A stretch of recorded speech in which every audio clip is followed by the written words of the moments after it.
Imaginez 23 ans, une valise, un aller simple. Pas pour des vacances, mais pour fuir une mort certaine. C'est l'histoire de Dany Laferrière, qui quitte Haïti sans savoir qu'il est sur le point de devenir un géant de la littérature.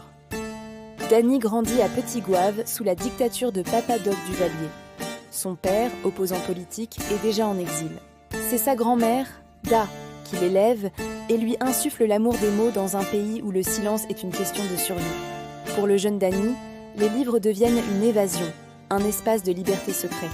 Plus tard, à Port-au-Prince, il devient journaliste et sa plume continue de défier le régime. Mais le danger se resserre. Le jour où son meilleur ami et collègue, Gasseneur Raymond, est assassiné, Dany comprend qu'il est le prochain sur la liste. C'est le déclic. En quelques heures, il doit tout abandonner. Sa mère, ses racines, son pays. Il s'envole pour Montréal. Le choc est brutal. Le froid, la solitude, la pauvreté. Pour survivre, il enchaîne les boulots d'ouvrier en usine, à des années-lumière de ses aspirations littéraires. Le découragement est un compagnon constant. Pourtant, dans sa petite chambre de la rue Saint-Denis, une pulsion de vie refuse de s'éteindre. Il doit écrire.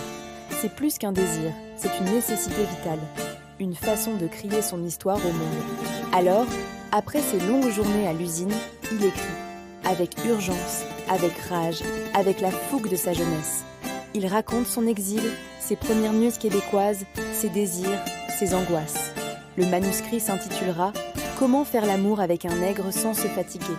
Un titre provocateur pour un style nouveau, direct, qui fait l'effet d'une bombe.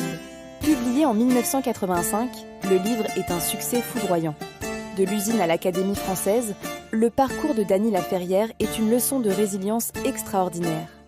C'est l'histoire d'un homme qui a su transformer la douleur de l'exil en une œuvre universelle, nous prouvant que même dans les ténèbres les plus profondes, les mots peuvent être une lumière qui nous guide et nous inspire.